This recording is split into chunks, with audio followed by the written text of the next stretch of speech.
Hello, welcome back to 3D Creations. Now in this tutorial we will be creating this barn, and we're just going to use that to go over all of the basics again, just in case any of you need a reminder. So most of you could probably recreate this on your own, but just in case I'm going to walk through it in detail. Alright? So to start off, we're going to build our tree. That is made by combining a bunch of cones.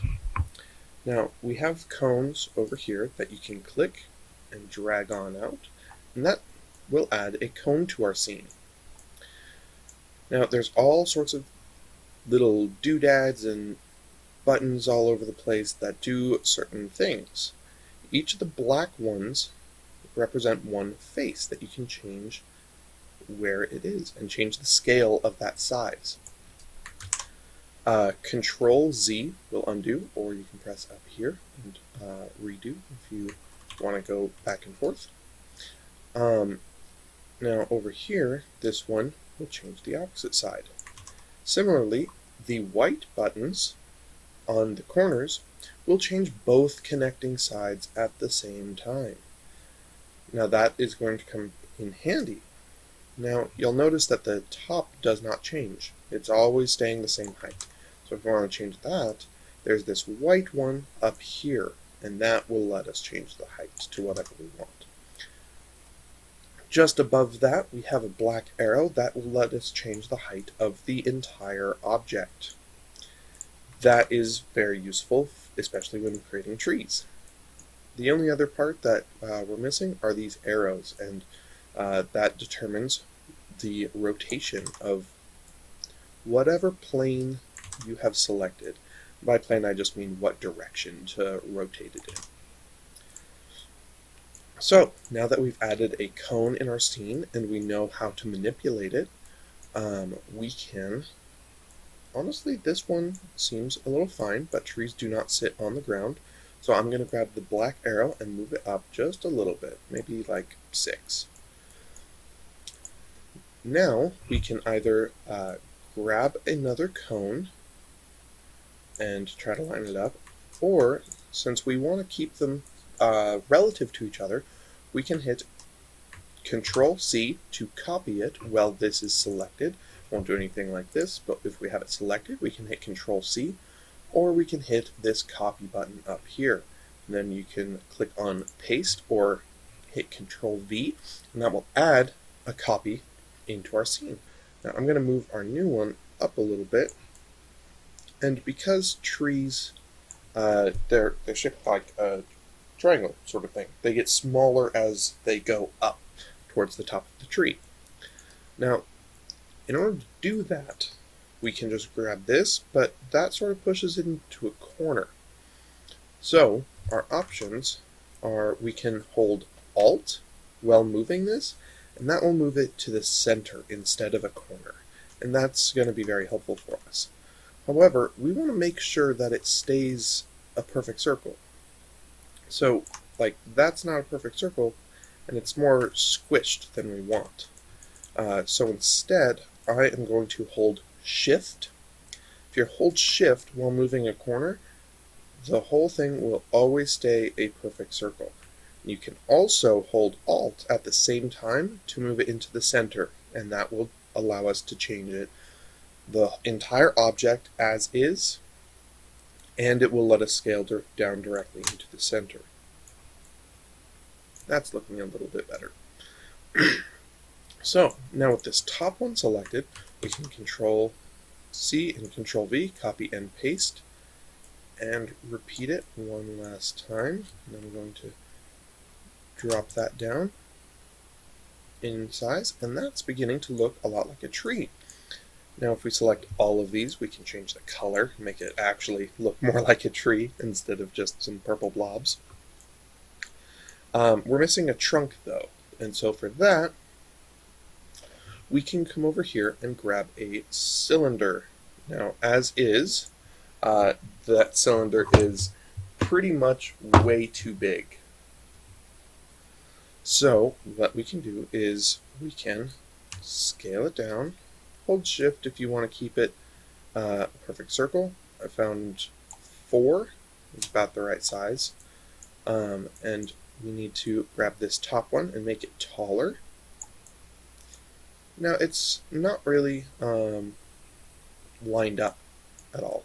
And if you couldn't maybe your tree was a little wonky and you couldn't get it perfectly lined up in the same spot. So I'm like, oh no, that one's a little out. Here's where this fancy tool up in the corner, it's grayed out, but if we select all of this stuff, we can come up to this Align tool. You can also press L if you want to learn the shortcuts, but if we click that Align tool, it will switch our control points over to these weird dots, and they are there to align our objects in certain patterns. Now what we want to do, because we want all of these to be lined up in the center along the right through the middle. We don't want to like squish them together, just right down the middle aligned. So what we can do is this middle circle here and here will align all of our objects perfectly. That way we don't have to worry about going like pixel by pixel and hoping that they're all the same. Tree trunks are a little more brown than orange in my experience. And that's pretty much one tree completed. So if we wanted to copy and paste this tree over and over and over again, we could, and it would be alright, but that's copying a bunch of objects, and then if we want to change something, it would be a little wonky. So instead, what we can do is we can treat a multiple object collection like this as if it were one object. And we can do that by grouping them. There's this button up here called Group. The shortcut it tells us up there is Control-G, but I like just pressing the button. And now it is one group, although we lost the color of our tree trunk. In order to fix that, we can go back into our color settings. And they have this checkbox down here, and it gives us the hint even that says Show All Colors in Group. So we can click that multicolored checkbox, and it will bring all of our individual colors back. And now this whole thing is going to be treated like an object. No matter what we do, one click, scale it around, it acts just like any other box or ball or cylinder, and it will act like its own object. Great! So we now have a wonderful little spruce type tree in our scene. So now we can move on to the barn. Fairly basic. I mean, it's mainly just a box that goes up and is stopped by a roof. So why don't we just grab a box? And look at that. Lucky for us, it's even already red. So we don't need to change this, the color. Let's just elongate it out. While you're changing stuff, if you hold Alt, it will change the other side as well, which we went over in when we did corners, but changing two corners sort of changes the whole thing. If you're changing a side only, you can hit Alt and it will change it the other side as well. Now I'm going to squish ours down just a little bit because I plan on copying it and flipping it so that we don't have to make the same doors and windows twice. So let's see, what kind of shape is a barn roof? It's 1, 2, 3, 4 sort of planes at a little bit of an angle from each other. So that looks like to me about 1/2 of a polygon. So if we come out and down here we can grab our polygon. However, it doesn't have the right number of sides. So if we bump that up to 8, then you'll notice if we cut that in half and we have 1, 2, 3, 4. That will do us nicely. So it's oriented the wrong way. So we can grab our arrows, our little rotating arrows for this. And if you hold Shift, it will let you snap to 45 degrees or 90. And since we want a perfect 90, that's going to be a lot easier than trying to guess somewhere in here. So hold shift and it will snap right to 90. Now if we move it up and over, while you're moving stuff, if you also hold shift, it will only move in one direction. So that way you can keep, if you've already aligned things, you can only move it in one direction, and that I found is very handy. Okay, I've scaled it up a little bit along the sides, trying to make sure everything fits properly. Alright, I'm going to scoot this up a little. Now, how we can chop this in half, and while we're doing that, we can chop it in half and get rid of the upper area, because we just really want like a couple inches of this top part. So what we can do is we can actually copy the roof, paste it, just to have an exact duplicate, and we can select both of them, hit align, and then if we click here, we can perfectly match them up.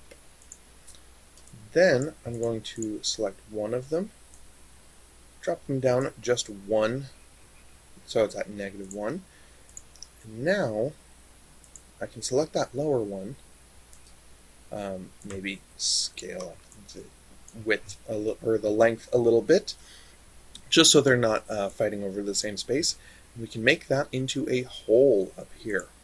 And what that does is it grays it all out, and that is trying to tell us what is used to chop stuff up. So now if we take our new hole polygon and our original polygon and make them a group, just like we did with the tree, and this will basically tell the program what to cut a hole into. Without it, it just doesn't know, like, yeah, this is a hole, but it's not a hole in anything yet. So if we do that, it will chop off pretty much everything that we don't need. I'm actually going to make our barn a little wider. There we go, just a little overhang. Now right now I'm seeing a little gap over here, a big gap over here. That is a perfect example where we can go back to our align tool and just match them up perfectly. Wonderful. Now it's the same distance, the overhang either side. Now unfortunately we have these nasty parts of our box that are overhanging, like poking through our rooftop. That's not really what we want. So what we can do is we can grab a couple of boxes. Now these boxes up here are already set up to be holes.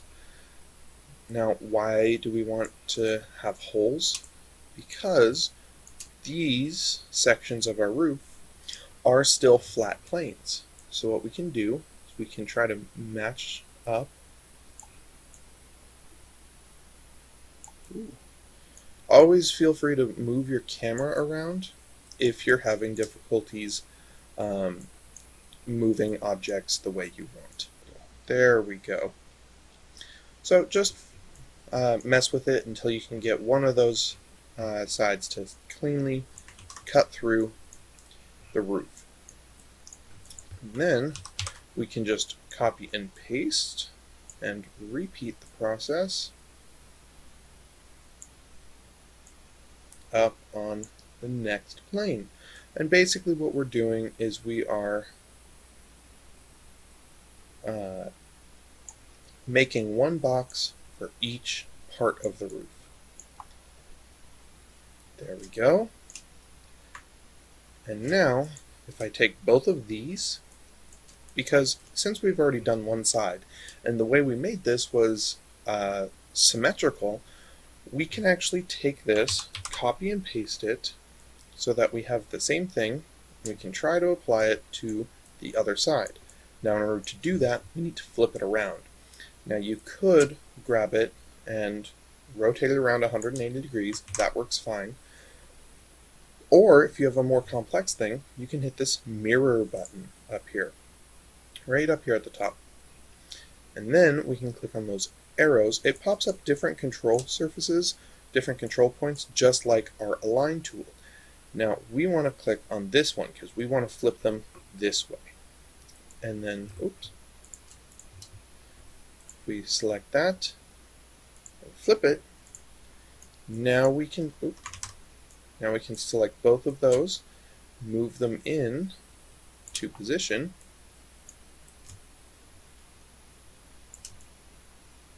and it should perfectly line up. Great. Now, if we select all of our whole cubes and our barn, and we make them a group, it will chop those pieces off of the roof and give us a nice, clean rooftop. Wonderful. Now we have these parts, the window and the doors, and those are made as separate objects. Because if we scroll down, we don't have any sort of objects like that available to us. So we have to make it ourselves. So we grab a box, we can grab a corner and hold Alt to change all of the different sizes. And we want to drop it down to about 2 on a side. That will give us a nice little long rectangle instead of our nice cube. Now we can change that to be white to contrast against the red. Then we can copy and paste it just to make sure we have all of the dimensions the same, and rotate one. If you hold Shift, remember, rotate one completely 90 degrees. And then we can hold Shift and move it along one axis and drop it down once it's aligned with the first one. Now we have this 90-degree thing, which we can select both of them and copy and paste. We can use the mirror tool to flip it this way and then this way, or just flip it around 180 degrees. That works as well. Now if we select both of these and move them over, and we actually want to move it up about 2, because that's the width that we set up for our rectangle before, and we can sit it right there. That will give us a nice square. Now it does have these weird seams, which these ones do not, but that will go away as soon as we make them a group. So now we need diagonals, because these are going corner to corner right down here. So what we can do is we can copy and paste, stretch one of them out. We're going to drop that down, hold Alt, remember, 28, 45 degrees, yeah. And there we go, because it's not sticking out of the other side, and it's going corner to corner, and it's still aligned and the same width because we just copied and pasted. Now we can copy and paste this again, and we can rotate it 90 degrees the other way. We are going to select the 2 inside ones, just the diagonals, and click Align. We can just click on the middle, and it should shift everything over just enough so that we're not hanging outside anymore. So now that we have our diagonals in place, we still have all of these seams. So now if we select our entire object and make it a group, all of those seams will vanish. That's because it is now considered one object. So if 2 objects are touching each other, and then we make them one object, those seams will completely vanish because it's now part of the same object. If you click Make a Group and you still see seams, then you have to go back in because that means there was a little bit of a gap in between those 2 objects. So we can now move in up to the barn. Now if you click this top one and hold Shift, you can change the whole size all the way down. We can scoot this over just a little bit, copy and paste it. Because it's treated as one object, we can manipulate it as many times as we want. Now we can select both of these, Control or Shift and click to select multiple objects, by the way, in case you didn't know. Move those over. Wonderful. Then you can copy and paste one of these to move further up and rotate 45 degrees. Now just for to make sure everything's aligned all nice and proper, why don't we select everything, click Align, We can make sure everything's right nice in the center. Now unfortunately that did overlap our barn doors a little bit, so we can just go back in and do a little bit of cleanup. That's perfectly fine. There we go. Now we only have half of our barn, so let's scoot that back a little. We can select everything, copy and paste it, and use that same mirror trick. We want to flip it, there we go, and pull it out. If there's a lot of overlap, that's okay, because we're going to select absolutely everything, every single part of our barn. Ooh, are our doors? Yeah, our doors are hovering a little bit. We're going to just select all of our pieces. We're just going to expand them backwards into the side. Even if they're fighting a little bit, that's fine. This is going to be important, especially when you start into 3D printing. You want to make sure no parts are hanging, floating, otherwise they won't print, and it will just mess everything up. So, now that that's sorted, we can select everything in our barn and make it one group. You'll notice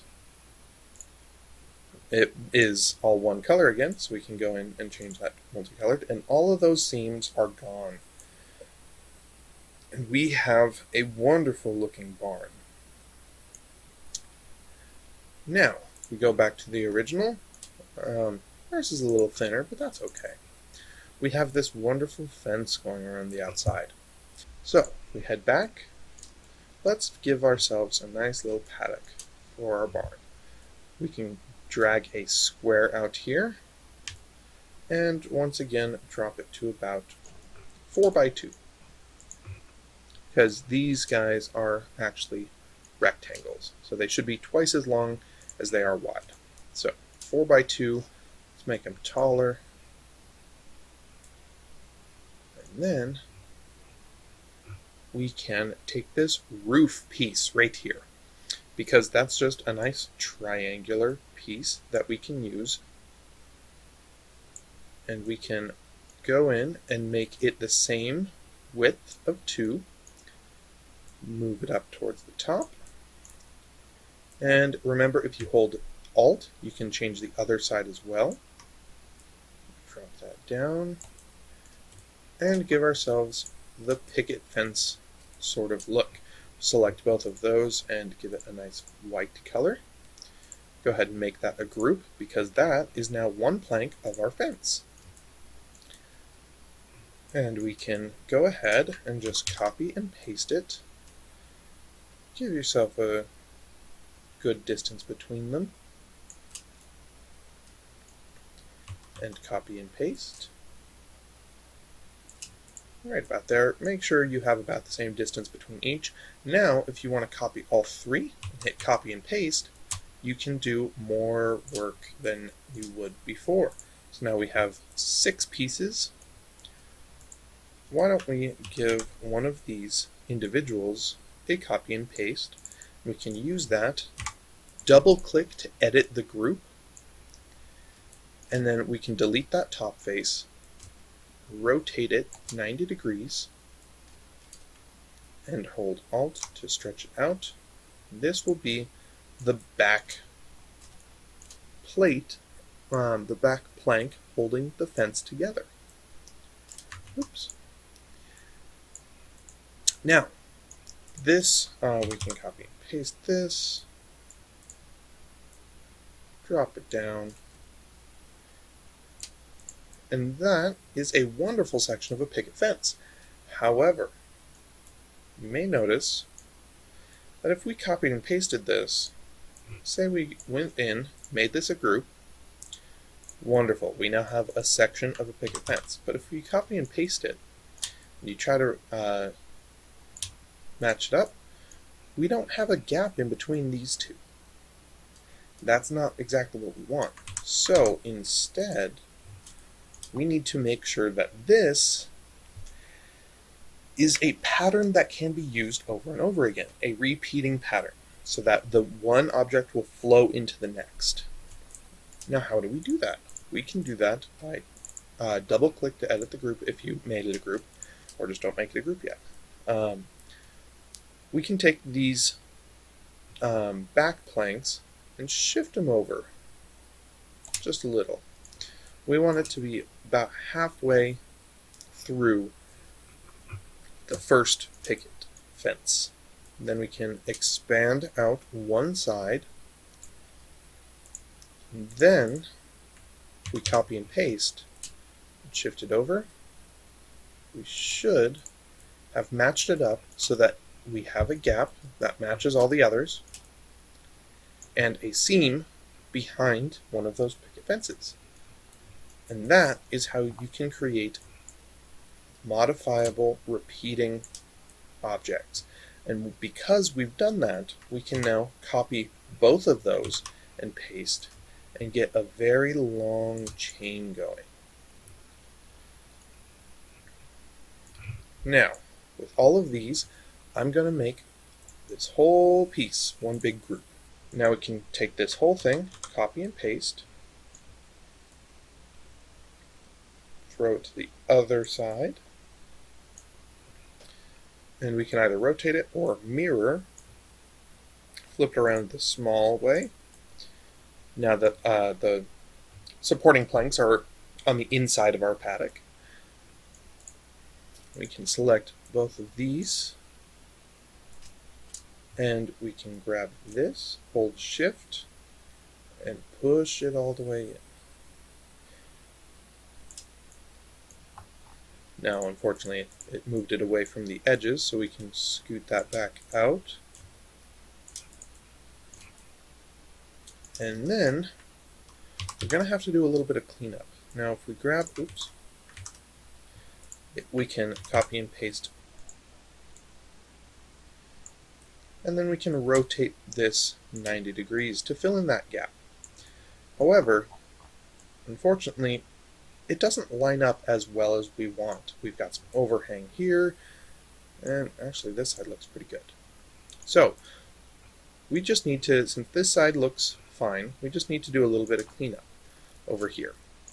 So, if we double click on this, and we can make this ungroup. There's a button up here that says ungroup, so click on that, ungroup it, so that we can isolate this piece. We can ungroup that as well. Now we can select each individual piece, and we can grab the supporting planks that don't need to be that long. We can push those in. This piece doesn't need to be there, so we can now select all of the fences, make them one big group. Those seams will adapt. Now that doesn't look too good, so why don't we go in, instead of making it a group, let's modify this, and we can just add one additional picket.